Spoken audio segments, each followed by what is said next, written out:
One trophy, 48 nations, $871 million on the table. The winner gets $50 million. The runner-up, $17 million less for losing one game. But here's the twist. Almost none of that money goes to the players. So where does it actually go? Let's find out. $871 million. That's the total. 65% more than 2022. Qatar paid out $440 million. This year, almost double. And this didn't appear overnight. Back in 1994, Brazil won the World Cup. They got $4.5 million total. By 2010, Spain won and got $30 million. By 2018, France got $38 million. By 2022, Argentina got $42 million. Every tournament, the number climbs. And in 2026, it just exploded. Why? 48 teams instead of 32. More games, more ads, more money, 3 host countries instead of 1. More tickets, more tourism, more revenue. And FIFA raised this number twice. Not once, twice. Because the money kept coming in. So who gets the biggest slice? How the money gets split. This is not winner takes all. Every team gets paid. Even the worst team. Lose every group game, you still get $12.5 million just for showing up. And think about that for a second. Most of these 48 teams will lose. Most won't survive the group stage. But every single one of them is already guaranteed millions. For some federations, just qualifying was the real win. The trophy is just a bonus on top. Now, for the teams that keep winning, reach the round of 16. $17.5 million. Make the quarterfinals. More. Reach the semifinals. Now it's serious money. One match. Tens of millions on the line. And then the final. The biggest gap of the entire tournament. The champions payout. Here it is. The number everyone's waiting for. $50 million. That's what the champion gets. The biggest payout in World Cup history.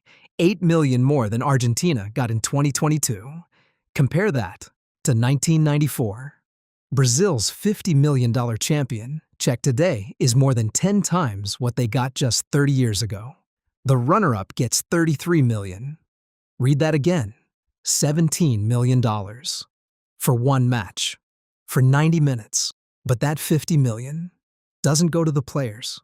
It goes to the federation. So where does the players' money come from? What players actually get? Here's the surprise. FIFA pays the federation, not the players. What happens next? Depends on the country. Some pay players 20% of the bonus. Some pay 30%. On $50 million, that's $10 to $15 million, split between 26 players. Sounds like a lot. But some federations split it evenly. The backup goalkeeper gets the same as the captain. Others pay based on minutes played. Starting appearances, goals scored, same trophy, different paychecks, 2 players, same team, same celebration, completely different bank accounts.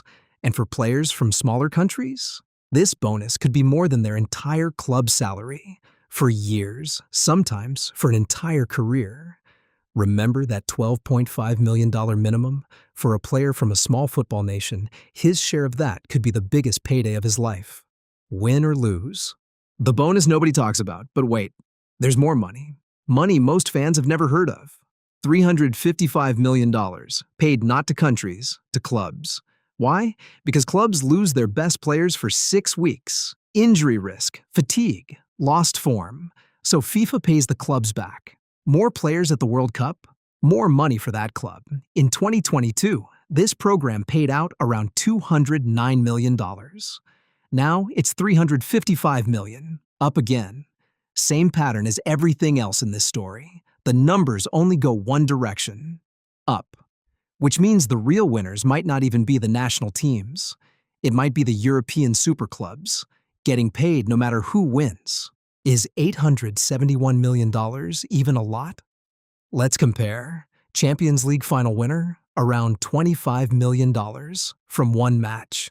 That's about half of what the World Cup champion gets. But across a full season, last year's Champions League winner earned over $160 million.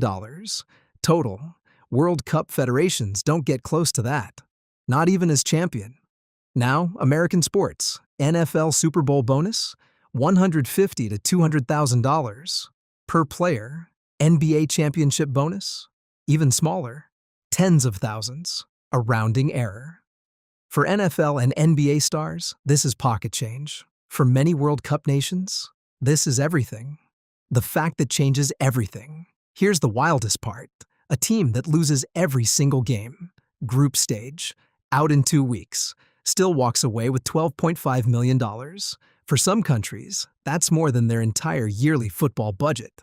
Meanwhile, a global superstar earning $40 million a year. If his country wins, his bonus is just a few weeks of his normal salary. So next time you see a weaker team get knocked out early, don't feel bad for them. They already won $12.5 million worth. The World Cup doesn't just crown champions, it moves money. Quietly. From the richest sport on earth to the countries that need it most. So next time you watch a penalty shootout or a last-minute goal, remember this. You're not just watching for glory. You're watching millions of dollars change hands. In real time, $871 million, 48 teams, 1 trophy, July 19th. We'll know who gets it all. If this blew your mind, subscribe. Because next time, we're breaking down something even bigger. The new 48-team format and how it changes everything you know about the World Cup. See you in the next one.